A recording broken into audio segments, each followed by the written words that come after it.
ምዕራፍ 6 ገላጭ ግለሰባዊነት ኤክስፕሬሲቭ ኢንዲቪጁዋሊዝም።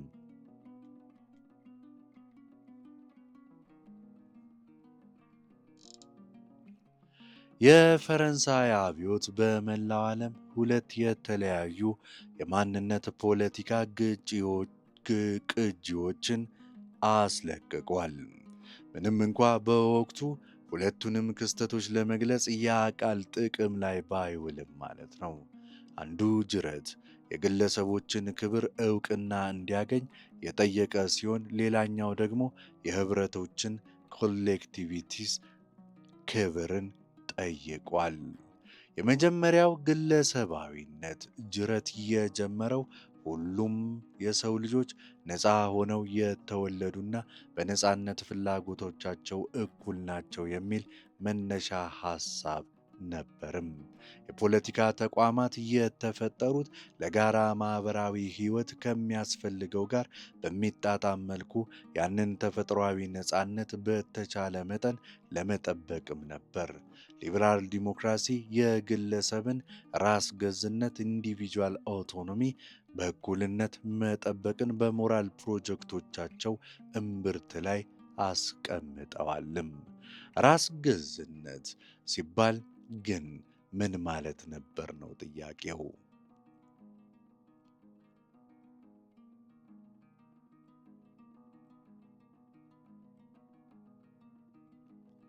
ማርቲን ሉተር እንዳየነው የሰው ልጅ ነፃነት ከእግዚአብሔር የተሰጠ ስጦታ እንደሆነና ይህም የሰው ልጆችን ከተቀረው የተፈጥሮ ዓለም በላይ ክብር እንደሚሰጣቸው በሚመለከት ረጅም የክርስቲያን ባህል ውስጥ ይቆማል።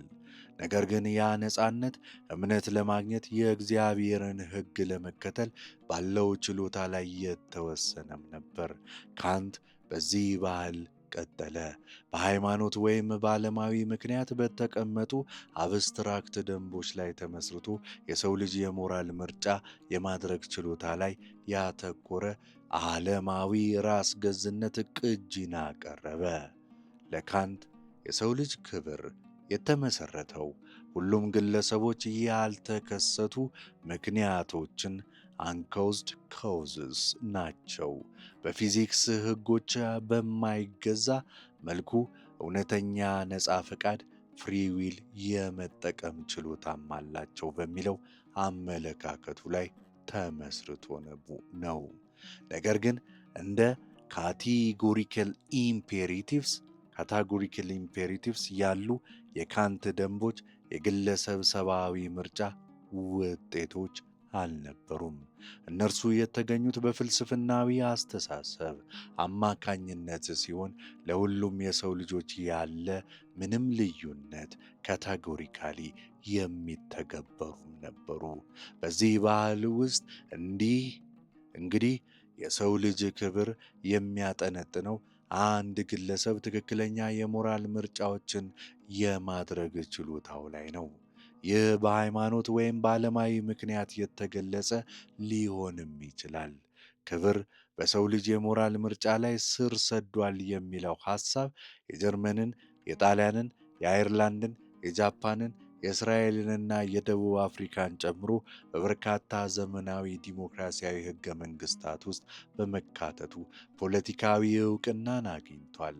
ለምሳሌ በ1949 የጀርመን መሠረታዊ ሕግ ቤዚክ ሎው አንቀጽ 1 ክፍል 1 የሰው ክብር የማይደፈር ኢንቫዮለብል ነው፣ እሱን ማክበር መጠበቅ የሁሉም የሕዝብ ባለሥልጣን ግዴታ ይሆናል ይላል።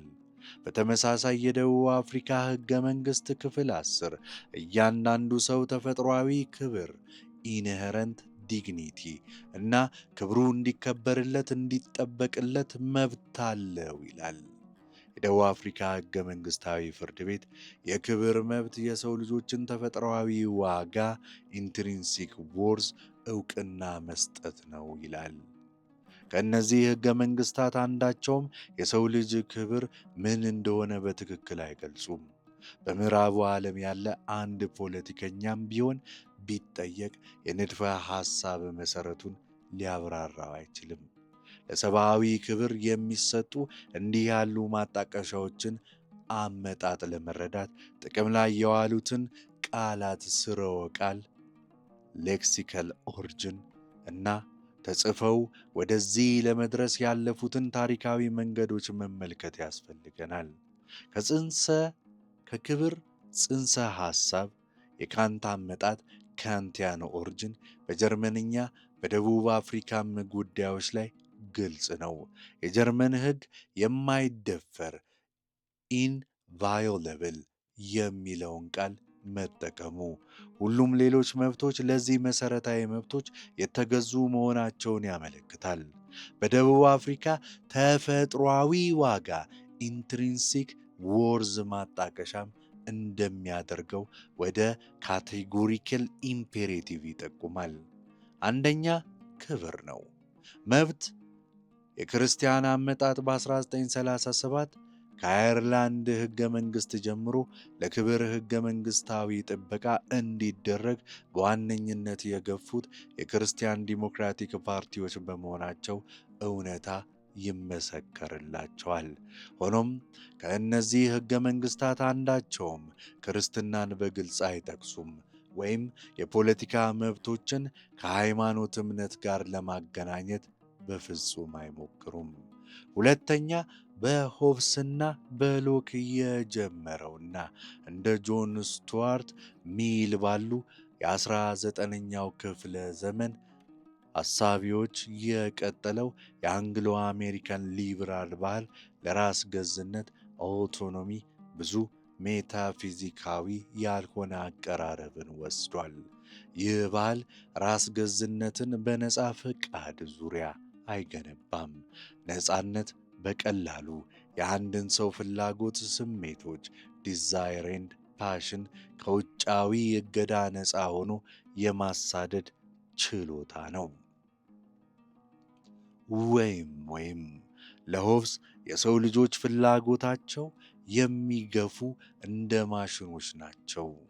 ፈቃድ በቀላሉ በማመዛዘን ውስጥ የመጨረሻው ፍላጎት ወይም የአንድ ግለሰብ ጠንካራ ፍላጎትም ነው ይላል።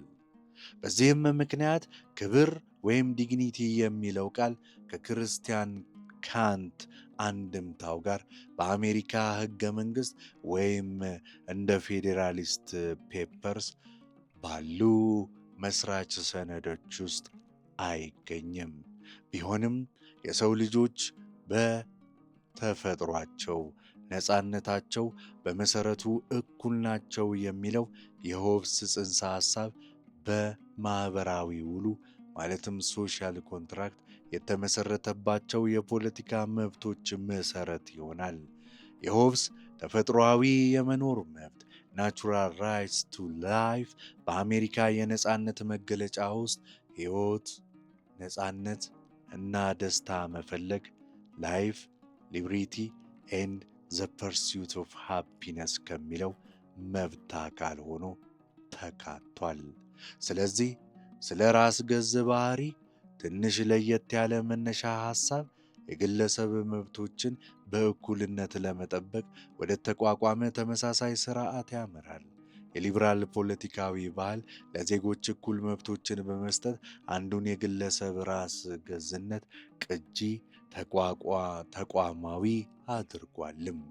ነገር ግን የሩሶ የራስ ገዝነት ቅጂ ከቀላል የፖለቲካ ተሳትፎ የበለጠ ጥልቅና ሰፋ ወዳለ ነገር ያመለክታል። በራሱ ውስጥ በህብረተሰቡ የተጨቆነ የስሜት ሙሉነት ተመልክቷል። የእርሱ በህብረተሰቡ ጥልቅ የመገለል ስሜት የተሰማውና ለነጻነት የታገለ ደስታ የሌለው ንቃተ ህሊናም ነበር።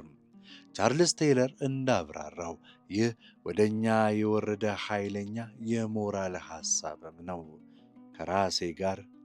ከራሴ ውስጥ ተፈጥሮ ጋር ወሳኝ የሞራል አስፈላጊነትን ያጎናጽፋል።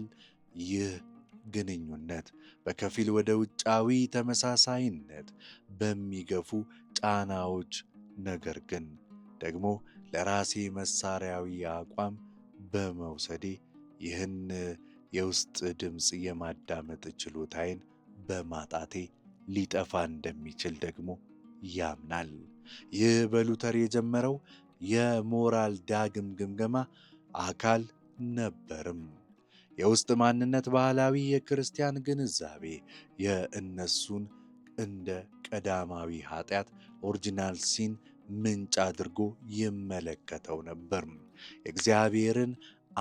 የእግዚአብሔርን ሕግ እንድንጥስ በሚመሩን ክፉ ፍላጎቶች የተሞላንን በሁለንተናዊቷ ቤተ ክርስቲያን የተቀመጡ ውጫዊ ማኅበራዊ ሕጎች እነዚህን ፍላጎቶች እንድናፍን ደግሞ ያደርጉናል። ሩሶ ሉተርን ተከተለ፣ ነገር ግን የኋለኛውን ግምገማ ገለበጠው። የውስጥ ማንነት ጥሩ ነው ወይም ቢያንስ ጥሩ የመሆን አቅም አለው። መጥፎ የሆኑት በዙሪያው ያሉት የሞራል ሕጎች ናቸው። ነገር ግን ለሩሶ ነፃነት የሞራል ሕጎችን የመቀበል የሞራል ምርጫ ብቻም አይደለም፣ እውነተኛውን የውስጥ ማንነት የሚፈጥሩትን ስሜቶችና ስሜታዊ መገለጫዎች ሙሉ በሙሉ ለመግለጽ ይሆናል። እነዚህን ስሜቶችና ስሜታዊ መገለጫዎች ብዙውን ጊዜ በኪነ ጥበብ አማካኝነት በተሻለ ሁኔታ ይገለጻል። እንደ ሊዮኔል ትሪሊንግ ቅንነትና ተፈጥሮአዊነት በተባለ መጽሐፉ ሲንሲሪቲ ኤንድ አውተንቲሲቲ መጽሐፉ በብሩህ እንዳብራራው ከሩሶ በኋላ ያለው የአውሮፓ ስነ ጽሑፍ በዲዲሮ የራሞ እና በጎተ የወጣት ቨርተር ስቃዮች ሰፈሪንግ ኦፍ ያንገርተር የተጀመረ በህብረተሰቡ ውስጥ ቤት ማግኘት ያልቻለውን የፈጠራ ችሎታውን ክሬቲቭ ጂኒየስ ተፈጥሯዊ መገለጫ የሚፈልገውን አርቲስት ያከበረ ጽሑፍ ዘውግ መነሳቱን ተመልክቷል። እንደ ቪንሰንት ቫን ጎህ ወይም እንደ ፍራንዝ ካፍካ ያሉ በራሳቸው ዘመን ዋጋ ያልተሰጣቸው ሰዎች እነርሱ የሚወክሉትን የግለሰባዊነት ኢንዲቪጁዋሊቲ ጥልቀት ማድነቅ ያልቻለውን የሚያስተውል ህብረተሰብ ድብርት ምሳሌያዊ ምልክቶች ሆኑ ይለናል። ይህ በሥነ ጽሑፍ ስሜቶች ሊትራሊ ሴንሲቢሊቲስ የታየው ለውጥ በአውሮፓ የሞራል ስምምነት ላይ የደረሰውን ጥልቅ መሠረታዊ የሆነ መፈራረስ አንጸባርቋልም። የክልሉን የሞራል አድማስ ሲወስን የነበረው ተቋማዊ ቤተ ክርስቲያን ከዲሞክራሲ በፊት ከነበረው የፖለቲካ ሁኔታ ስታትስኮ ጋር ባለው ግንኙነት እንደ ቮልቴር ባሉ የብርሃን ዘመን ሰዎች እየጨመረ በሚሄድ ጥቃት ስር ወደቀ። ነገር ግን የክርስትና መሠረታዊ እውነት ራሱ እንደ 19ኛው ክፍለ ዘመን መጀመሪያ ሊብራል የነገረ መለኮት ምሁር ዴቪድ ስትራውስ የኢየሱስ ሕይወት ላይፍ ኦፍ ጂሰስ በተባለው መጽሐፉ የኋለኛው በጥሬው የእግዚአብሔር ልጅ ተደርጎ ሳይሆን እንደ ታሪካዊ ሰው ብቻ መታየት እንዳለበት በጠቆመው እየጨመረ በሚሄድ ጥያቄ ውስጥ ወደቀ። ይህ አዝማሚያ በ19ኛው ክፍለ ዘመን መገባደጃ ላይ በፍሬዴሪክ ኒቼ አስተሳሰብ ላይ ተጠናቀቀ። ኒቼ የክርስቲያን እግዚአብሔር በአንድ ወቅት ሕያው እንደነበር ያምናል። ይህ ለአውሮፓ ሕብረተሰብ ግልጽ የሆነ የሞራል አድማስን አቋቁሞም ነበረ።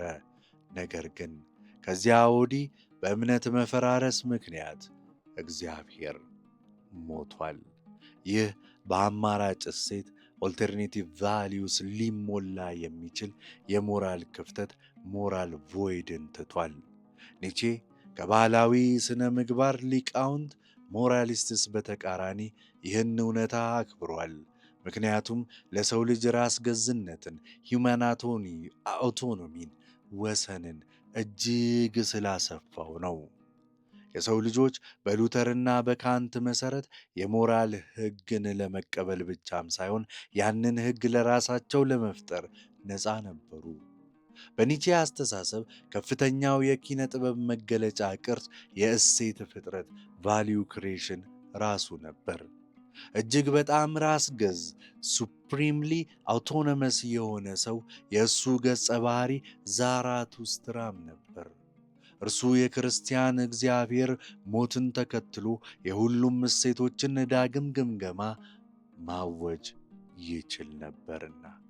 ዘመናዊ ሊበራል ህብረተሰብ የጋራ ሃይማኖታዊ አድማስ በመጥፋቱ የተተወውን የሞራል ውዥንብር ወራሾችም ናቸው። ሕገ መንግሥቶቻቸው የግለሰብን ክብር፣ የግለሰብ መብቶችን ይጠብቃሉ። ያ ክብርም በግለሰቦች የሞራል ምርጫ ማድረግ ችሎታ ላይ ያተኮረ ይመስላል። ነገር ግን እነዚያ ምርጫዎች ወሰን ምንድን ነው ጥያቄው?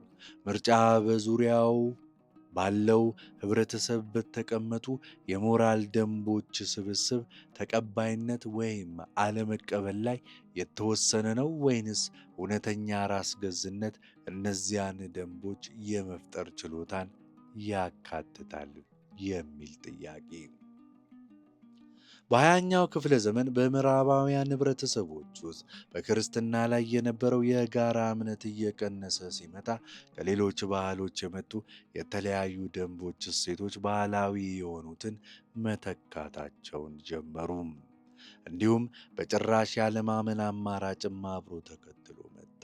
ከሥነ ምግባር ውጪ ባሉ የአካባቢ የግለሰብ ምርጫ፣ በገበያ ኢኮኖሚና እርሱ በሚጠይቀው አጠቃላይ ማኅበራዊ ተንቀሳቃሽነት ሶሻል ሞቢሊቲ መስፋፋትም ጀመረ። ሰዎች ሙያቸውን፣ የትዳር አጋራቸውን፣ መኖሪያቸውንና የጥርስ ሳሙና ብራንዳቸውን መምረጥ ይችላሉ። በሞራል እሴቶችም ላይ አንዳንድ ምርጫዎች ሊኖራቸው እንደሚገባ ምክንያታዊ ይመስልም ነበር። በ20ኛው ክፍለ ዘመን መገባደጃ ላይ በአብዛኛዎቹ ዘመናዊ ዲሞክራሲዎች ውስጥ የግለሰብ ራስ ገዝነት ወሰን የግንዛቤ እጅግም ተስፋፋ። ይህም አንዳንድ ጊዜ ተገላጭ ግለሰባዊነት ተብሎ የሚጠራውን እንዲያብብም አደረገ። ከኒቼ ሥራ ከመልካምና ከክፉ ባሻገር ቢዮንድ ጉድ ኤንድ ኢቭል አንስቶ በ1992 ፕላንድ ፓረንትሁድ ከኬሲ ፕላንድ ፓረንትሁድ ቨርስስ ኬሲ ውሳኔ ላይ የአሜሪካ ጠቅላይ ፍርድ ቤት ዳኛ አንቶን ኬኔዲ ነፃነት የአንድን ሰው የራሱን ሕልውና ጽንሰ ሐሳብ የትርጉም የዓለምና የሰብአዊ ሕይወት ምስጢር ጽንሰ ሐሳብ የመወሰን መብት ነው እስከ ማለት የደረሰበት ግልጽ መስመር ነበር። The right to define one's own concept of existence, of meaning, of universe and of mystery of human life ብሎ ነበር። የዚህ የራስ ገዝነት ግንዛቤ ችግር የጋራ እሴቶች ሼርድ ቫሊዩስ ማኅበራዊ ሕይወትን እንዲቻል የማድረግ አስፈላጊ ተግባር ማከናወናቸው ነው። በአነስተኛ የጋራ ባህል ኮመን ካልቸር ላይ ካልተስማማን በጋራ ትግበራት ላይ መተባበር አንችልም። ተመሳሳይ ተቋማትን እንደ ሕጋዊ አንቆጥርም። በእርግጥ በጋራ የሚተዋወቁ ትርጉሞች ላይ የተመሰረተ የጋራ ቋንቋ ኮመን ላንጉጅ ከሌለን እርስ በርስ መግባባት እንኳን አንችልም። የዚህ የግለሰብ ራስ ገዝነት ሰፊ ግንዛቤ ሌላኛው ችግር ሁሉም ሰው የኒቼን አይነት ሁሉንም እሴቶች እንደገና ለመገምገም የሚፈልግ ልዕለ ሰው ወይም ሱፐርማን አለመሆኑ ነው። የሰው ልጆች ስሜታዊ ዝንባሌዎቻቸው በዙሪያቸው ካሉ ደንቦች ጋር እንዲስማሙ የሚገፋፋቸው እጅግ ማኅበራዊ ፍጡራን ናቸውና ቋሚ የሆነ የጋራ የሞራል አድማስ ሲጠፋ፣ በተፎካካሪ የእሴት ሥርዓቶች ጩኸት ሲተካ፣ አብዛኛው ሕዝብ በአዲሱ የምርጫ ነፃነታቸው አይደሰትም። ይልቁንም እውነተኛ ማንነታቸው ማን እንደሆነ ስለማያውቁ ከፍተኛ የሆነ የደህንነት ማጣት እና የመገለል ስሜት ይሰማቸዋል። ይህ የማንነት ቀውስ ከገላጭ ግለሰባዊነት በተቃራኒ አቅጣጫ ግለሰቡን ከማኅበራዊ ቡድን ጋር እንደገና ወደሚያገናኝ ግልጽ የሆነ የሞራል አድማስ እንደገና ወደሚያቋቁም የጋራ ማንነት ኮመን አይደንቲቲን ፍለጋ ደግሞ ይመራዋል። ይህ የሥነ ልቦና እውነታ ለብሔርተኝነት ናሽናሊዝም መሠረትን ደግሞ ይጥላል። አብዛኛው ሰው የራሱ ብቻ የሆነ ወሰን የሌለው ግለሰባዊነት ጥልቀት የለውም። እውነተኛ የውስጥ ማንነታቸው እንደሆነ የሚያምኑት ነገር እንደ እውነቱ ከሆነ ከሌሎች ሰዎች ጋር ባላቸው ግንኙነትና እነዚያን ሌሎች በሚሰጧቸው ደንቦችና ግምቶች የተገነባ ነው። በባርሴሎና የሚኖር አንድ ሰው በድንገት እውነተኛ ማንነቱ የስፓኒሽ ይልቅ ካታላን እንደሆነ ሲገነዘብ በቀላሉ ከገጽታው አቅራቢያ ከተጣለው ንብርብር በታች የተቀመጠውን ዝቅተኛ የሆነ የማኅበራዊ ማንነት ንብርብርን እየቆፈረው ነው ማለት ነው።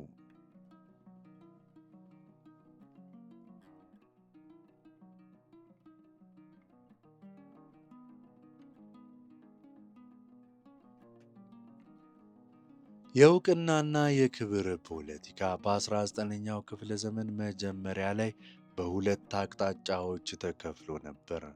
አንደኛው አቅጣጫ ወደ ሁለንተናዊ የግለሰብ መብቶች እውቅና ከዚያም ዜጎችን ከጊዜ ወደ ጊዜ እየሰፉ የሚሄድ የግለሰብ ራስ ገዝነት ወሰን ለመስጠት ወደሚፈልጉ ሊበራል ህብረተሰቦች መርቷቸዋል። ሌላኛው አቅጣጫ ወደ የጋራ ማንነት ኮሌክቲቭ አይደንቲቲ ማረጋገጫዎች መርቷቸዋል። ከእነዚህ ሁለቱ ዋና ዋና መገለጫዎች ብሔርተኝነት ናሽናሊዝም እና ፖለቲካዊ ሃይማኖት ፖለቲሳይዝድ ሪሊጅን ነበሩ። የ19ኛው ክፍለ ዘመን መገባደጃ አውሮፓ ሁለቱንም ሁለንተናዊ የግለሰብ እውቅና የሚጠይቁ ሊበራል ዲሞክራሲያዊ እንቅስቃሴዎችን እንደ በመጨረሻም በ20ኛው ክፍለ ዘመን መጀመሪያ የዓለም ጦርነቶችን የሚያስነሳውን ይበልጥ አስፈሪ የሆነውን አግላይ ብሔርተኝነት መነሳትን በግልጽ ተመልክቷል። በዘመናዊው የሙስሊም ዓለም የጋራ ማንነት የእስልምና ቅርጽ እየያዘም ነው። ይኸውም እስልምና እንደ ፖለቲካዊ ማኅበረሰብ መሠረት ልዩ ደረጃ እንዲሰጠው የሚቀርብ ጥያቄ ነው። ይህ ሁለት አቅጣጫዊነት ወደ ሁለንተናዊው የግለሰብ መብቶች እውቅና እና በብሔር ላይ ወደ ተመሠረተ የጋራ እውቅና በዣን ዣክ ሩሶ ጽሑፎች ውስጥ ግልጽ ነበር። እርሱ በተለያዩ ጊዜያት ሁለቱንም ሰላማዊውን ብቸኛ ሕልም አላሚ እና ተዋጊውን ጠቅላላ ፈቃድ አክብሯቸዋል።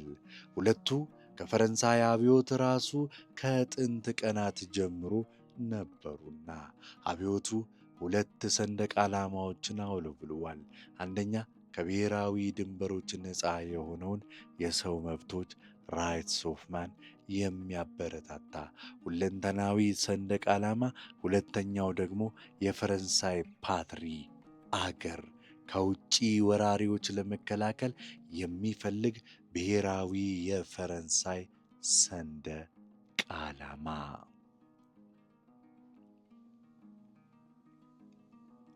አብዮቱ በናፖሊዮን ሲጠለፍ ሁለቱንም ግቦች በአንድ ጊዜ ተከትሏል።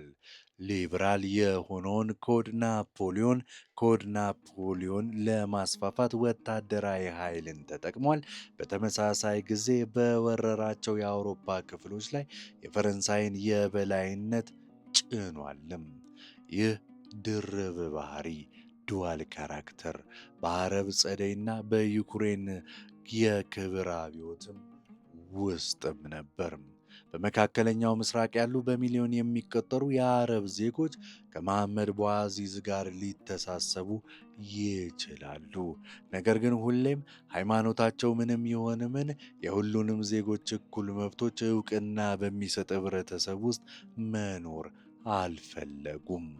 እንደ ዚን አል አብዲን ቤን አሊ በቱኒዚያና ሆስኒ ሙባሪክ በግብፅ ያሉ ፈላጭ ቆራጭ ስርዓቶች እኩል ዕድል የሚሰጡ አምባገነኖች ዓለማውያን ሲሆኑ፣ የምዕራብ ተኮር ሊበራሎች ግን ሳይሆን እስላማውያን ጭምርን ያፍኑ ነበር። የሊበራል ተተኪ ስርዓት አራማጆች ብሔራዊ ማንነትን ሃይማኖታዊ ፍቺ ከሚፈልጉ እስላማውያን ጋር ተጋጭተዋል።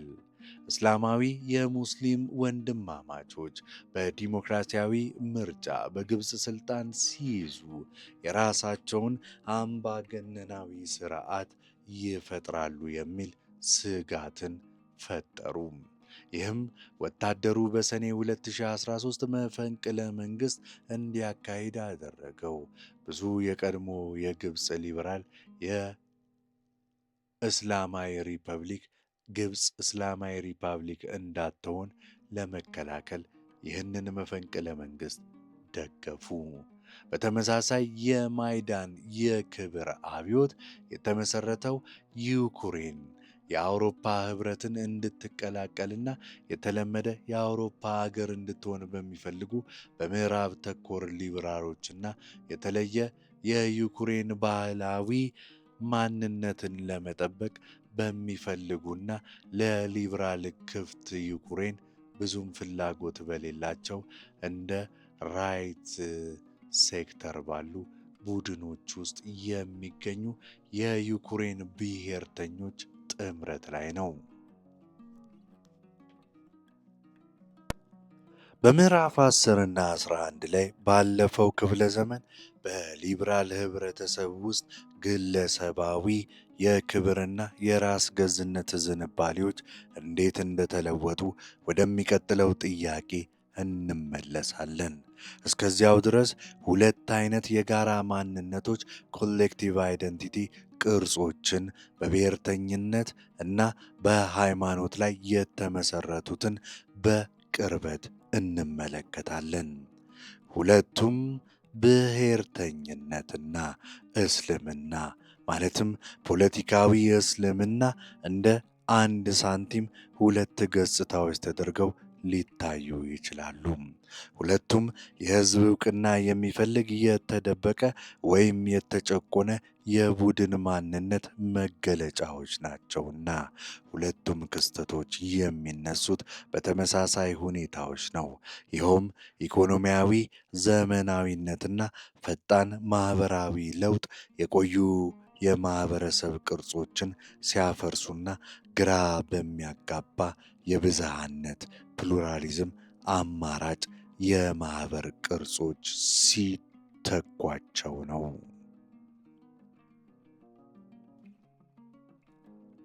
ምዕራፍ 6ን እንዲህ አንብበን ጨርሰናል።